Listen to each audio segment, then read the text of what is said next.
How to create a Wechat account. So if you want to create a Wechat account, then first of all open up your Play Store and in the search bar search for Wechat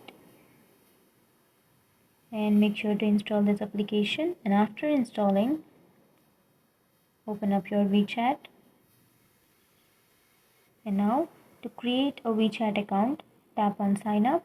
You can also sign up with mobile number or you can sign up with your Facebook. So tap on any one that you would like. And then here to sign up by your mobile number, you have to enter a name and then your country or region, and then you have to enter your mobile number and then enter a password. And after entering all of this information, you can tap on I have read and accepted the services, and then you can tap on accept and continue. So that's it to sign up by your mobile number. But if you want to sign up with your Facebook, then you can simply tap on sign up through Facebook and then you can tap on continue. And that's how you create your account with Facebook. And if you have any questions, feel free to comment below. Thanks for watching.